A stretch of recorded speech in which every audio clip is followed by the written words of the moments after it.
welcome back to Panika's Perfect Skills. So today's topic is conservation of plants and animals. What is conservation of plants and animals? Why do we need to conserve plants and animals? All these questions, we're going to discuss the answer for all these questions in this video. So before we start, don't forget to like, share, subscribe and comment down below. So let's continue. What is conservation of plants and animals? The protection, the preservation of plants and animals, of flora and fauna of that particular area is called as that's why the conservation of plants and animals. What is flora? What is fauna? Flora means the variety of animals, variety of plants present in that particular area is called as flora. And fauna means the variety of plants present in variety of animals present in that area is called as fauna. So this is the meaning of flora and fauna. The reason why should we conserve this flora and fauna, why should we conserve plants and animals, is because we need to conserve plants and animals for maintaining the heritage, our country's heritage, and for reducing deforestation, for protecting them from getting endangered or from getting extinct. What is endangered or what is getting extinct? Endangered means the species, the animals, the plants, the organisms which are in the verge of extinction are called, which are in the verge of extinction, which are about to get extincted, are called as endangered species. What is an extinct species? The species which do not exist anymore on earth are called extinct species. Example of endangered species are like Asian elephant and tigers, Bengal tigers, etc.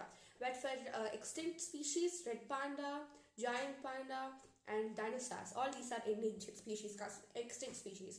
Because we can't find those in these days. We can't look at them. We can't actually view these animals since they don't exist anymore on earth. That's the reason that we should not let other animals also to get endangered or extinct. We have to protect them for that, and we have to maintain the exact population of these animals for the heritage of our country, for the biodiversity of our country. For we have to conserve the biodiversity. So, and we should also reduce deforestation. That's the reason we should conserve plants and animals. And first of all, what is deforestation? We know that many plants and animals are necessary and essential for the survival and well-being of mankind, for humankind. So, if the major threat to the survival of these organisms is deforestation. Now, coming to the point, what is deforestation? The cutting of plants on a large scale, the cutting of forests on a large scale for certain purposes like cultivation, building houses, industries, factories, etc. This is called as deforestation. What are the causes of deforestation? There are two causes of deforestation, mainly man-made and natural.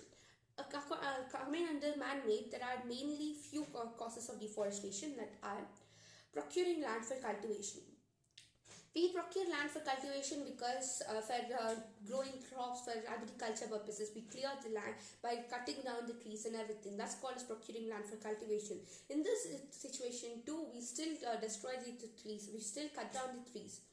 This results in deforestation. So coming to the next point, making of furniture and for collecting wood as fuel. For making furniture, of course, we need wood. What are the furniture items which are made from wood? Like suppose cots, bed cots and tables, chairs, sometimes our sofas and etc. are made from wood. And sometimes even our doors, the hinges of our doors are also made from wood. So that's the reason that sometimes we use wood and we cut down trees for making these items and for using wood as fuel. In olden days, in villages, still this is a process going on, cutting down the branches of trees for using it as fuel for cooking and many other reasons. And we also cut down trees for building of houses, industries, factories. Why do we need to build more and more houses, industries and factories in order to by cutting the trees still?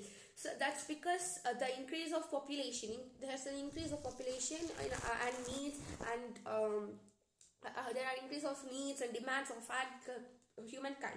That's the reason the population increases. That's the reason that we cut down trees to build factories, to build houses, to build industries. So coming to the second one, natural cause of deforestation, which are forest fires and severe droughts.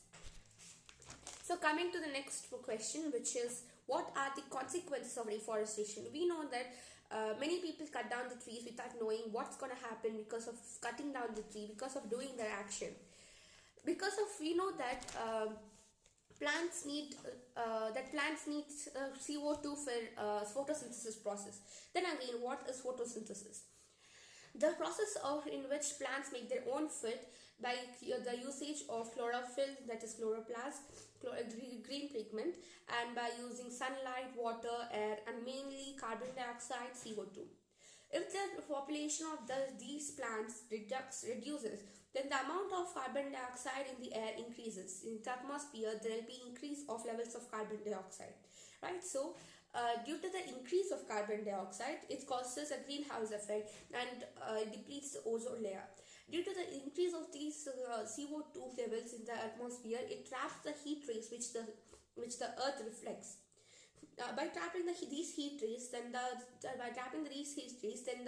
increase of temperature occurs, like the temperature of the earth, the globe occurs, and this causes global warming. When this causes global warming, then once this causes global warming, then there will be disturbances in water cycle. What is water cycle? Water cycle is the cyclic movement of water from ocean to land, and then to atmosphere and back to ocean. It's cyclic movement, so that's called as water cycle. There will be disturbances in this water cycle, and due to these disturbances, there will be reduction of rainfall. When there is a reduction of rainfall, slowly the lands get converted into droughts. There will be severe droughts. Coming to the second situation, where due to this there's no rainfall, there's no water, there's no moisture in the air, there's lots of air temperature. Due to this, it promotes soil erosion. Soil erosion. What is soil erosion?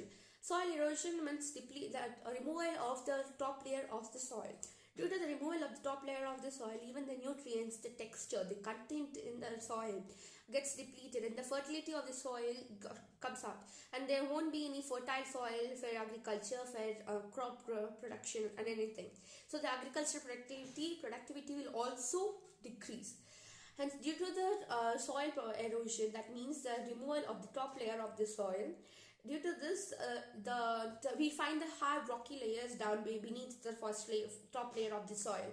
So due to this top layer of the soil being removed, the lands get converted into deserts, because we don't have any utility with the hard rocky land, right? So that's the reason it gets converted into deserts. This process is called as desertification. And due to the no proper soil content, no texture, no nutrients in the soil, even the infiltration rate of water into the soil, infiltration rate gets decreased. What is infiltration rate? The infiltration, the ingoing of water into the soil, inside the soil, the absorption. The soil absorbs water, right? So soil absorbs water when water is put on it. That's when water is put on soil now, due to this deforestation and everything, the nutrients and everything is removed off, and the infiltration, the movement of water from the top layer to the inside part of the soil decreases. This causes the infiltration rate of water decreases. This leads to floods.